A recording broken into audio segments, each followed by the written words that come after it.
14 जून 2020 बॉलीवुड अभिनेता सुशांत सिंह की मौत ने पूरे देश को झकझोर कर रख दिया था। एक प्रतिभाशाली कलाकार के अचानक दुनिया से चले जाने पर प्रशंसकों में बेहद निराशा थी। वहीं इस घटना ने एक ऐसी कहानी को जन्म दिया जो सच से ज्यादा सनसनी पर टिकी रही। इस कहानी की कथित खलनायिका बनाई गई रिया चक्रवर्ती, एक महिला जिसे न जाने सोशल मीडिया पर कितनी बार कोसा गया। यही नहीं, टीवी चैनलों ने भी उसे पहले ही इस मामले में दोषी करार दे दिया। नमस्कार, मैं हूं मनिंदर प्रताप सिंह। 4 साल की गहन जांच के बाद सीबीआई ने हत्या का कोई सबूत नहीं मिलने का हवाला देते हुए क्लोजर रिपोर्ट पेश की। कई मीडिया रिपोर्ट्स के अनुसार क्लोजर रिपोर्ट दो मामलों के कारण प्रस्तुत की गई। सुशांत सिंह राजपूत 14 जून 2020 को अपने मुंबई अपार्टमेंट में मृत पाए गए थे। उनकी अचानक मौत उनके प्रशंसकों के लिए एक सदमा थी, जिन्होंने गड़बड़ी का संदेह किया, काला जादू, ड्रग्स और अन्य संदिग्ध चीजों की साजिश की थी, जिसके कारण मामला सीबीआई को सौंपा गया। सीबीआई ने अगस्त 2020 में बिहार पुलिस से जांच अपने हाथ में ले ली। टीवी चैनलों ने इस केस को एक सुनहरा मौका माना। रिया चक्रवर्ती को आरोप के बदले अपराधी की तरह पेश किया गया। चैनलों पर घंटों बहस चली, जहां एंकर चीख चीख कर रिया को कई तरह विशेषणों से नवाजते रहे। उनके निजी जीवन की परतें उधेड़ी गई, ड्रग्स की कहानियां गढ़ी गई और उनकी हर तस्वीर को सनसनी का मसाला बनाया गया। रिया चक्रवर्ती, जो सुशांत सिंह की गर्लफ्रेंड बताई गई, पर आत्महत्या के लिए उकसाने, ड्रग्स की खरीद फरोख्त और मनी लॉन्ड्रिंग के मामलों में उसे आरोपी नहीं बल्कि दोषी बताया गया। अगस्त 2020 में सीबीआई ने यह जांच शुरू की और 8 सितंबर 2020 को रिया को एनसीबी ने सुशांत मारिजुआना सप्लाई मामले में गिरफ्तार कर लिया। उन्हें 27 दिन मुंबई की भायखला जेल में बिताने पड़े।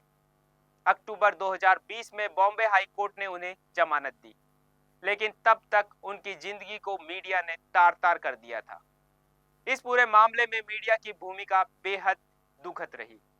पत्रकारिता के मूल सिद्धांत, तथ्यों की जांच और निष्पक्षता को ताक पर रख दिया गया। सुशांत की मौत को एक मर्डर मिस्ट्री बनाकर पेश किया गया, जिसमें रिया को विलेन बनाना जरूरी था। चैनलों ने न सिर्फ रिया को बदनाम किया, बल्कि मुंबई पुलिस को भी निशाना बनाया।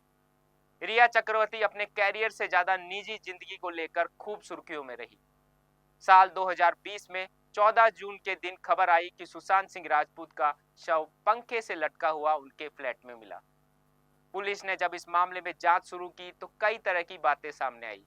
हत्या और आत्महत्या के लिए उकसाने को लेकर पुलिस ने जांच शुरू की। इसमें सबसे पहले निशाने पर आई रिया चक्रवर्ती। रिया और सुशांत दोनों इस समय डेट कर रहे थे। इसके कुछ समय बाद ही सुशांत सिंह ने सुसाइड कर लिया, जिसके बाद रिया पर शक बढ़ा और पुलिस ने उसे हिरासत में भी लिया। करीब 27 दिनों तक जेल में रहने के बाद रिया को जमानत मिली। इसी मामले में सीबीआई ने रिया चक्रवर्ती पर लगे आरोपों से अब उन्हें मुक्त कर दिया है। रिया चक्रवर्ती ने अपने कैरियर की शुरुआत 2012 में की। Director MS. राजू की फिल्म तुनेगा तुनेगा एक साउथ फिल्म थी और काफी पसंद की गई। इस फिल्म में रिया ने बतौर हीरोइन डेब्यू किया था। इसके बाद रिया ने साल 2013 में बॉलीवुड फिल्म मेरे डैड की मारुति से काम शुरू किया। साल 2014 में सोनाली केबल नाम की फिल्म में भी उन्हें काम मिला। इसके बाद मेंस वर्ल्ड, लव शॉट्स और हाफ गर्लफ्रेंड जैसी फिल्मों में उनके काम की तारीफ हुई। इसके बाद 2018 में जलेबी फिल्म में वे नजर आई। रिया चक्रवर्ती के वकील सतीश मानसिंदे ने कहा कि क्लीन चिट तो मैंने रिया को पहले ही दे दी थी, क्योंकि सुशांत सिंह राजपूत की मौत पूरी तरह से सुसाइड थी। उसमें रिया का कोई इन्वॉल्वमेंट नहीं था। सुशांत के घर से 6 दिन पहले ही वह निकल चुकी थी।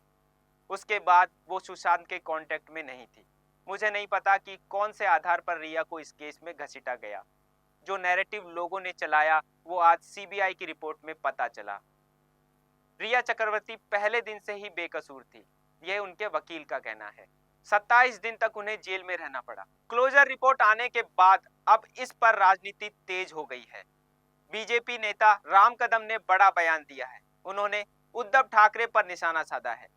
राम कदम ने कहा कि सारे सबूत मिटाने के बाद उद्धव ठाकरे की सरकार ने सुशांत केस सीबीआई को सौंपा। अपने लोगों को बचाने के लिए सरकार ने ऐसा किया। नेता ने कहा कि क्या कारण है कि दिशा सालियान के पिता को लगता है कि उनको भी उद्धव ठाकरे सरकार से न्याय नहीं मिला। सरकार किसे बचा रही है? सुशांत की तड़पती आत्मा क्या है? राम कदम ने कहा कि अगर सुशांत सिंह राजपूत के परिवार को न्याय नहीं मिला तो उनके लिए उद्धव ठाकरे सरकार जिम्मेदार है। सही समय पर सीबीआई को केस दिया जाता तो आज स्थिति अलग होती। फिलहाल इस खास पेशकश में इतना ही। बाकी की तमाम देश दुनिया की अपडेट के लिए आप बने रहिए डीसी न्यूज इंडिया के साथ। नमस्कार।